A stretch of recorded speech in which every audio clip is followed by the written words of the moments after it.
Welcome to V power news బులెటిన్ల ముందుగా headlines. Warangal Bhadrakali ఆలయంలో శరన్నవరాత్రి ఉత్సవాల ప్రారంభం.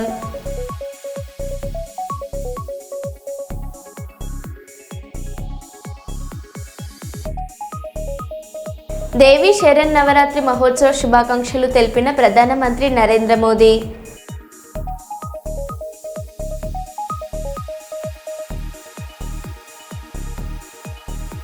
మేడారం సీఎం పర్యటన విజయవంతం చేయాలని సీతక్క ఆదేశాలు.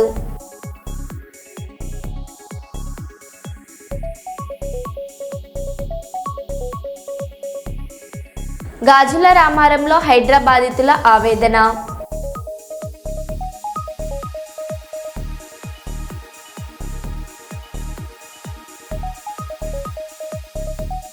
కర్నూలులో భారీ వర్షం, జలమయమైన రహదారులు.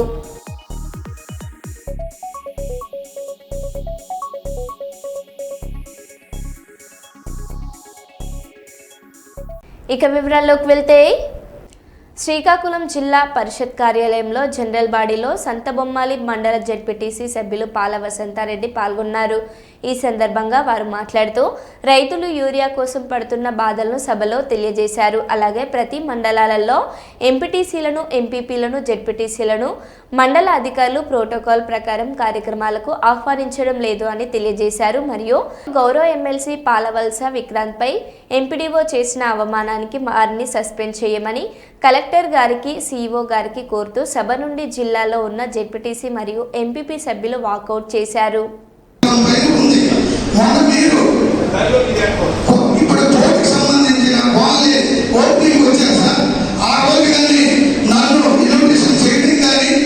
మంత్రి గారు కానీ ఎటువంటి ఏ అధికారి కానీ నన్ను ఇన్విటేషన్ చేయలేదు. ఆ నియోజకవర్గంలో జెడ్పీటీసీలు, ఎంపీలు ఎవరికి చేయలేదు. కానీ నేను స్థానిక జెడ్పీటీసీ, స్థానిక సర్పంచ్ ఎవరికి కానీ మీరు ఇన్విటేషన్ చేయకుండా ఆ రోజు మీరు ఆ పోటీకి సంబంధించిన వాళ్ళే మీరు ఓపెన్ చేసి వెళ్ళిపోయారు సార్. ఇలాంటి సమయంలో మీరే మాకు కాపాడి, ఎందుకంటే రాజకీయ ప్రత్యర్థులు మాకు అనగదొక్కాలని ప్రతి నిమిషం ఆలోచిస్తారు. ఇక మా బాధలు ఎవరు చెప్పగలని చెప్పండి సార్. మీరు కలెక్టర్ గారు, మేము మా పడే బాధలు మీకు చెప్తున్నాము, మీరు అసలు పట్టించుకోవట్లేదు. ఇప్పుడు మన పాలవలస విక్రాంత్ గారికి జరిగిన నష్టానికి ఇప్పుడే మీరు తక్షణం దానికి మినిమంగా ఏ ఒక్కటైన సమాధానం చెప్పిన తర్వాతే ఈ సభ ముందుకెళ్తుందని మేమందరము ఆజ్ఞాపిస్తున్నాము. నరేంద్ర మోదీ జన్మదినాన్ని పురస్కరించుకుని దేశవ్యాప్తంగా అక్టోబర్ 2 వరకు కొనసాగనున్న సేవా పక్వాడ్ అభియాన్లో భాగంగా పెద్దపల్లి జిల్లా పాలకుర్తి మండలంలోని కుక్కలగూడూరు గ్రామంలో అన్నదాత అభినందన యాత్ర కార్యక్రమం ఘనంగా నిర్వహించారు. ఈ కార్యక్రమాన్ని పాలకుర్తి మండల అధ్యక్షులు మెరుగు నరేష్ ఆధ్వర్యంలో నిర్వహించడం జరిగింది. ఈ కార్యక్రమానికి ముఖ్య అతిథిగా బీజేపీ రామగుండం ఇన్ఛార్జి కందుల సంధ్యారాణి హాజరై రైతులను ఘనంగా సన్మానించారు. అనంతరం రైతులతో కలిసి ఎడ్ల బండ్లతో గ్రామంలో ర్యాలీ నిర్వహించారు. ఈ సందర్భంగా కందుల సంధ్యారాణి మాట్లాడారు.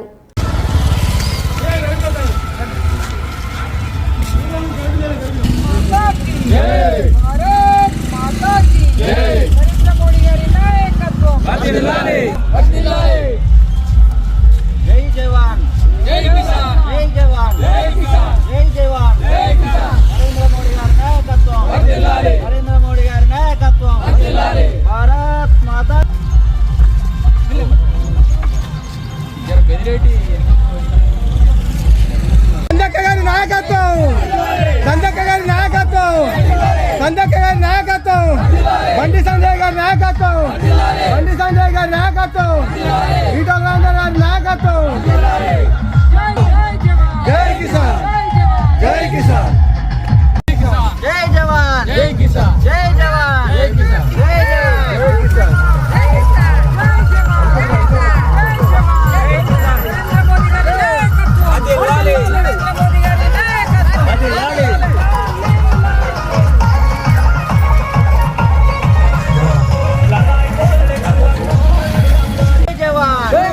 జై జవాన్, జై కిసాన్, జై జవాన్, జై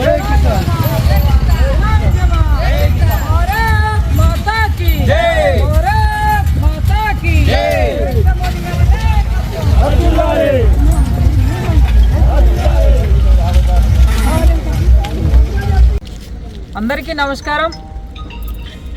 నరేంద్ర మోదీ గారి పుట్టినరోజును పురస్కరించుకొని సేవా పక్వాడ్ అభియాన్ కార్యక్రమాలని ఈరోజు దేశవ్యాప్తంగా ముఖ్యంగా మన తెలంగాణ రాష్ట్రంలో పెద్ద ఎత్తున అనేక కార్యక్రమాలు ఈ 11 ఏళ్ల నరేంద్ర మోదీ పాలనలో ఎన్ని నూతన సంస్కరణల్ని తీసుకొచ్చిండ్రు, ప్రజలకి ముఖ్యంగా రైతాంగానికి ఏ రకంగా మేలు చేసేటువంటి కార్యక్రమాల్లో భాగంగా ఈరోజు పాలకుర్తి మండల అధ్యక్షులు భారతీయ జనతా పార్టీ మేరుగు నరేష్ ఆధ్వర్యంలో ఇక్కడ ఉన్నటువంటి భారతీయ జనతా పార్టీ సీనియర్ నాయకులు కార్యకర్తలంతా కూడా ఈరోజు కుక్కలగూడూరు గ్రామంలో పెద్ద ఎత్తున రైతులకు సంబంధించినటువంటి ఒక కార్యక్రమాన్ని తీసుకోవడం జరిగింది. రైతులంతా కూడా ఈరోజు ఎంతో ఆనందంతో ఈరోజు పెద్ద ఎత్తున ఎడ్ల బండ్లతోటి ఒక మంచి ర్యాలీని ఏర్పాటు చేసుకొని వారు కేంద్రం నరేంద్ర మోదీ గారు వచ్చిన తర్వాత కేంద్రం నుండి రైతులకి ఏ రకంగా సహకారం అందిస్తూ ఉన్నారనే దాని మీద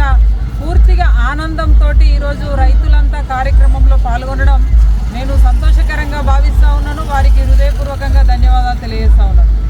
అయితే నరేంద్ర మోదీ గారి నినాదం ఒకటే, రైతుని రారాజును చేయాలనేటువంటి నినాదంతో ఈరోజు రైతులకు సంబంధించి రైతు కిసాన్ యోజన ఈరోజు రాష్ట్ర ప్రభుత్వాలు ఎలక్షన్లో కాంగ్రెస్ పార్టీ అధికారంలోకి వచ్చేటప్పుడు ఉన్నటువంటి రైతు బంధుని డబుల్ చేస్తామని చెప్పి మాట ఇచ్చిండ్రు.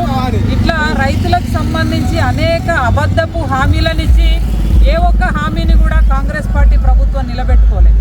కానీ ఎలాంటి హామీలు ఇవ్వకపోయినా రైతును రారాజును చేయడమే ఏకైక లక్ష్యంగా నరేంద్ర మోదీ గారు రైతులకు సంబంధించినటువంటి ఎన్నో నూతన సంస్కరణలు తీసుకొచ్చి ఇవాళ రైతుల పక్షాన నిలబెట్టినటువంటి పార్టీ నాయకుడు నరేంద్ర మోదీ గారికి మంచి ఆరోగ్యాన్ని శక్తిని ఇచ్చి ముందుకు నడిపించాలి. ఇవాళ 4వ ఆర్థిక దేశంగా మన భారత్ను నిలబెట్టింది నరేంద్ర మోడీ గారు. రేపు రాబోయేటువంటి రోజులలో ప్రపంచంలో విశ్వగురువు స్థానంలో ఈ దేశాన్ని నిలబెడతా ఉన్నారు. కాబట్టి మనమంతా కూడా వారి బాటలో నడుస్తూ వారు చేయబోయేటువంటి మహత్ కార్యంలో మనమంతా భాగస్వాములు కావాలని కోరుతూ మరొకసారి నరేంద్ర మోదీ గారికి హృదయపూర్వకమైనటువంటి పుట్టినరోజు శుభాకాంక్షల్ని రైతుల పక్షాన తెలియజేస్తూ ఇంత మంచి కార్యక్రమాన్ని నిర్వహించినటువంటి అధ్యక్షుడు నరేష్ గారికి, ఇక్కడ ఉన్నటువంటి మా కార్యకర్తలు రామన్న కావచ్చు, అలాగే ఇక్కడ ఉన్నటువంటి లక్ష్మణ్ కావచ్చు, తిరుపతి అన్న, వారందరికీ కూడా ఇక్కడ ఉన్నటువంటి ప్రతి ఒక్కరికి హృదయపూర్వకంగా నేను ధన్యవాదాలు తెలియజేస్తా ఉన్నాను. భారత్ మాతాకి జై. భారత్ మాతాకి భారత్ మాతాకి నరేంద్ర మోడీ నాయకత్వం, నరేంద్ర మోడీ నాయకత్వం. కాకినాడ జిల్లా కాకినాడ స్థానిక బాదంవారి సందు రాజాజీ వీధి గోల్డ్ మార్కెట్ సెంటర్ నందు ఘనంగా శ్రీదేవి యువజన సంఘం కమిటీ సభ్యుల ఆధ్వర్యంలో రాజాజీ వీధిలో వ్యాపారస్తులు ఘనంగా నిర్వహించారు. శ్రీ బాలా త్రిపుర సుందరి అవతారంతో అమ్మవారు భక్తులకి దర్శనమిచ్చారు. Organization committee KSVJ Subrahmanyam, B Akkunaidu, T Narayanarao, KS Anand, Sridevi యువజన సంఘం president L Satyaveni, secretary A Lalitha Dayamanthi మరియు కమిటీ సభ్యులు తదితరులు పాల్గొన్నారు.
तल्ली चीटिंग చేసా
చిన్ను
ములుగు జిల్లా మేడారంలో ముఖ్యమంత్రి రేవంత్ రెడ్డి పర్యటన విజయవంతం చేసేందుకు మంత్రి డాక్టర్ ధనసరి అనసూయ సీతక్క రంగంలోకి దిగారు.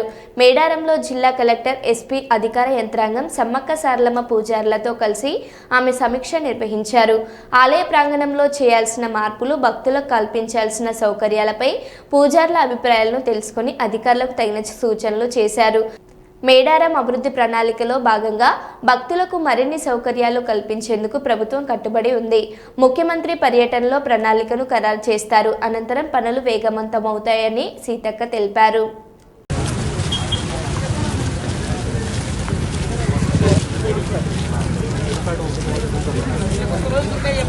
ఎవరెవరు ముందు గేట్ కాడ ఆహ్వానితులుగా ఉంటారు, కొట్టు పెట్టే కాడ ఎవరెవరు ఉండాలి, ఎక్కడికో పోతాను అని ఎక్కువ ప్రజాప్రతినిధులు కూడా వస్తున్నారు ఉండాలని చెప్పి ముఖ్యమంత్రి గారు కూడా ఆ రోజు వేరే ఏ ప్రోగ్రామ్స్ లేదా గొప్ప జాతర కాబట్టి సమ్మక్క సారలమ్మ దగ్గర అలొకేషన్ చేయడం, అంటే మొత్తం దాన్ని కమిటీస్ వేసుకోవడము, ఎక్కడ ఏ రాయి దొరుకుతుంది, ఏ రాయి తీసుకొస్తే బాగుంటుంది, శిల్ప అంటే మన దేవుడి రూపాలు చెక్కడం కోసం ఏ రాయి కావాలి, అవన్నీ కూడా నిన్న 3 రకాల రాళ్ళు తీసుకొచ్చి కూడా సీఎం గారికి చూపించడం జరిగింది.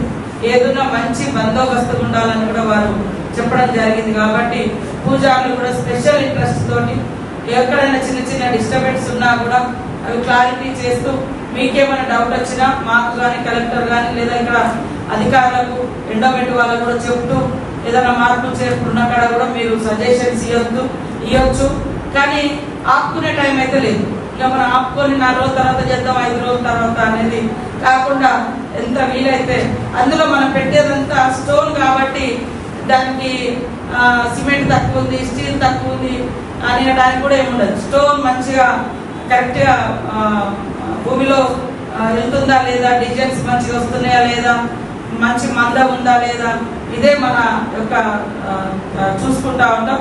కాబట్టి పూజారులు కూడా ఎల్లుండి ఎవరెవరు ఉండాలి, ఎవరెవరు ఎక్కడ ఉండాలి, గుడికాడ ఎవరు ఉండాలి, లేదా బయట ఎవరిని కలపాలి, లోపల ఎంతమంది కూర్చుంటారు అనేది ఫస్టే మీరు లిస్ట్ ఇస్తే దాని ప్రకారంగా వాళ్ళకు కూడా అవమానం, అభ్యంతరం లేకుండా వాళ్ళని తీసుకొచ్చి కూర్చోబెడతారు పోలీసు అధికారులు. ఒకరిద్దరిని మొత్తము దగ్గర సమావేశం అయిన తర్వాత గత 2 రోజుల క్రితము ఏదైతే పూజారుల సమక్షంలో ఫైనల్ డిజైన్ ఏదైతే కంప్లీట్ చేయడం జరిగిందో, ఫైనల్ డిసిజన్ అయిపోయిన తర్వాత ముఖ్యమంత్రి గారి దగ్గర తీసుకెళ్ళిన తర్వాత వారు కూడా నిన్న టైం ఇవ్వడం జరిగింది. 23వ తారీఖు మధ్యాహ్నం 12 గంటలకు మరి ఇక్కడికి రావడానికి వచ్చి దర్శనం చేసుకొని పూజాలతో కలిసి మరి ఆ ఫైనల్ డిసిజన్ వారితో ఒకసారి డిస్కషన్ చేసి తర్వాత ఆ డిసిజన్ను ప్రశ్నిస్తూ ముందట ఇది రాజకీయం కాకుండా కేవలం మహిళలు తర్వాత కొంతమంది జనాలు కూడా వస్తారు, వాళ్ళందరి సమక్షంలో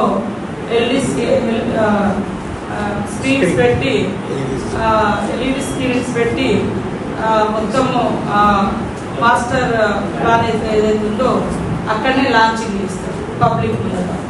ఫస్ట్ దర్శనం, తర్వాత పూజాలతోటి ఇంటరాక్షన్, ఆ తర్వాత కొంచెం ప్రెస్ బ్రీఫింగ్ ఏమైనా ఉంటే ఉంటుంది. తర్వాత అక్కడ నుంచే ఇట్లా ఊళ్ళో నుంచి బయటకు మెయిన్ గేట్ దాకా వచ్చి మెయిన్ గేట్లో కొంత పబ్లిక్ ఇటు చిలకలగుట్ట సైడ్ అంతా లేడీస్ను కూర్చోబెడదాం, అటు కొంత కుర్చీలు వేసి కూర్చోబెట్టి మిగతా అంతా అటు ఇటు ఉంటారు.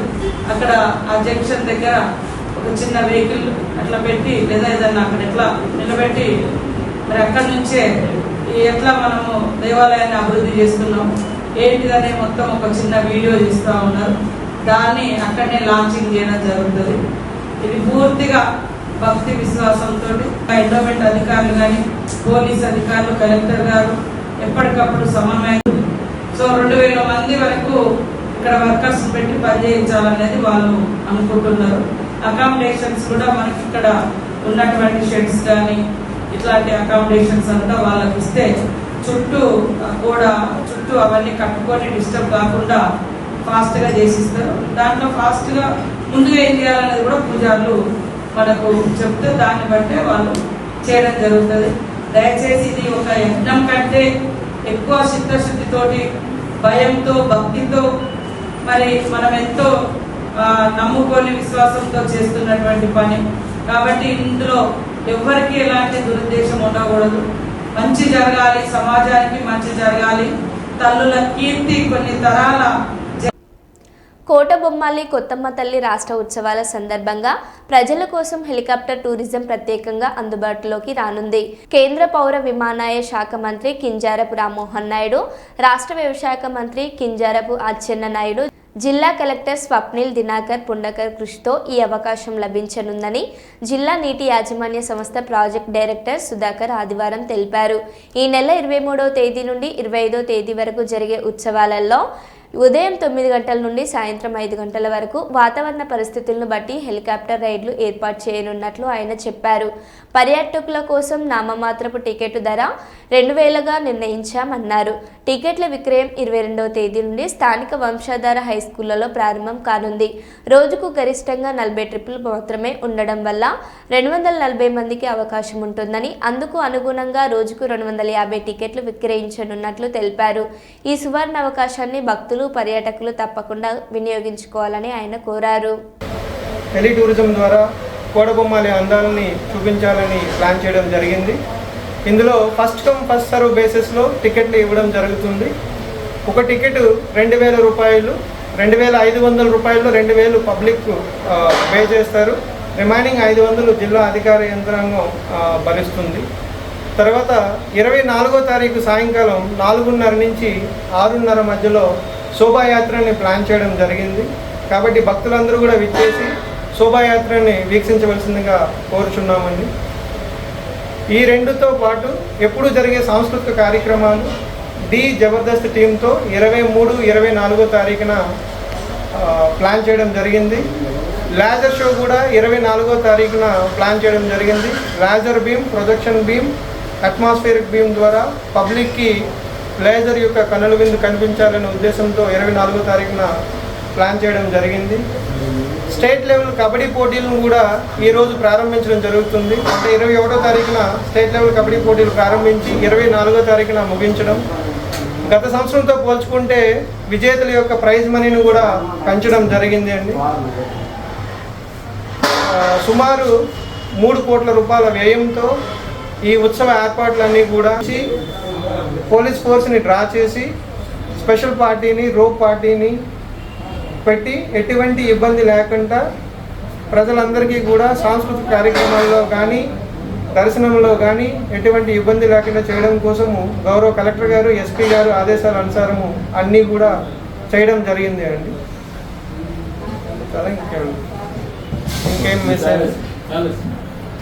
ఇంకేం మిస్ అయ్యింది? శ్రీకాకుళం జిల్లా ప్రజలందరికీ నమస్కారం. మరి మన కోటబొమ్మాలి మండలంలో కోటబొమ్మాలి విలేజ్లో శ్రీ శ్రీ శ్రీ కొత్తమ్మ తల్లి అమ్మవారి స్టేట్ ఫెస్టివల్ సందర్భంగా మరి అనేక కార్యక్రమాలని ఏర్పాటు చేయడం జరిగింది. అందులో భాగంగానే మరి వినూత్నంగా ప్రజలందరికీ కూడా హెలికాప్టర్ ద్వారా విహరించేటటువంటి సౌకర్యాన్ని గౌరవ కేంద్ర పౌర విమానయాన శాఖ మంత్రి గారు, అలాగే రాష్ట్ర వ్యవసాయ మరియు మార్కెటింగ్ శాఖ మంత్రి గారు, జిల్లా యంత్రాంగం అధినేత అయినటువంటి కలెక్టర్ గారు మరి ఉమ్మడిగా ఆలోచించి ఈ అవకాశాన్ని హెలికాప్టర్ టూరిజంని ప్రజలకు అందుబాటులోకి తీసుకొని రావడం జరిగింది. మరి ఈ పండుగ సందర్భంగా 23, 24, 25 3 రోజుల్లో కూడా ఉదయం 9 గంటల నుంచి సాయంత్రం 5 గంటల వరకు వాతావరణ పరిస్థితులను బట్టి ఈ హెలికాప్టర్ని ప్రజలకు అందుబాటులో ఉంచడం జరుగుతుంది. అందుకోసమని మరి దీనికి నామమాత్రపు ధర అయినటువంటి 2,000 రూపాయలని టికెట్గా నిర్ణయించడం జరిగింది. అంతకు మించి టికెట్ ధరని గౌరవ కేంద్ర మంత్రివర్యులు, రాష్ట్ర మంత్రివర్యులు, కలెక్టర్ గారు భరించుకుంటారు ప్రజల తరఫున. ప్రజలు మాత్రం తలా ఒక్కంటికి 2,000 రూపాయలు చెల్లించాలి. అందుకు గాను 23వ తారీఖు నుంచి మొదలయ్యేటటువంటి కార్యక్రమానికి ఒకరోజు ముందుగానే టికెట్లు ఇవ్వడం జరుగుతుంది. 22వ తారీఖు అనగా రేపు ఉదయం 9 గంటల నుంచి టికెట్లు ఇవ్వడం జరుగుతుంది. ప్రతిరోజు కూడా మరి హెలికాప్టర్ ఒక రోజులో తిరగగలిగినటువంటి ట్రిప్పులు 40 సరాసరి. దానికి సంబంధించి 240 మందిని ఒక రోజులో హెలికాప్టర్ ద్వారా విహరింపజేసేటటువంటి అవకాశం ఉంది. అందుకు గాను సరాసరి 250 టికెట్లు ప్రతిదనం సేల్ చేయడం, 250 సేల్ అయిన తర్వాత టికెట్లు జారీ చేయడం అన్నది ఆపి మరుసటి రోజు మళ్ళీ జారీ చేయడం జరుగుతుంది. అందరికీ అవకాశం కలుగుతుంది. దీంట్లో మరి గాబరపడాల్సినటువంటి అవసరం ఏమీ లేదు. ఈ వంశధార హై స్కూల్ మన కొత్తమ్మ తల్లి వారి ఆలయం ఎదురుగా ఉన్నటువంటి రోడ్లో ప్రైవేట్ గ్రౌండ్స్లో వంశధార హై స్కూల్లో ఈ టికెట్లు జారీ చేసేటటువంటి ప్రక్రియ చేపట్టడం జరిగింది. కాబట్టి దీన్ని ప్రజలందరూ ఉపయోగించుకోవాల్సిందిగా కోరడం జరుగుతుంది. ఈ అవకాశాన్ని సద్వినియోగం చేసుకోవాల్సిందిగా ప్రజలందరినీ కోరడం జరిగింది. హైదరాబాద్ పోలీస్ వాహనాలపై టీఎస్ పోలీస్ స్టిక్కర్ల స్థానంలో టీజీ పోలీస్ స్టిక్కర్లు అమర్చేందుకు భారీ ఖర్చు చేశారు. ఈ పనికి మొత్తం 1.6 కోట్లు వెచ్చించినట్లు సమాచారం. మొత్తం 188 పోలీస్ వాహనాలపై స్టిక్కర్లు మార్చడానికే రేవంత్ రెడ్డి ప్రభుత్వం ఈ ఖర్చు చేసినట్లు తెలుస్తోంది.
మరో బులెటిన్లో మళ్ళీ కలుద్దాం. Stay tune.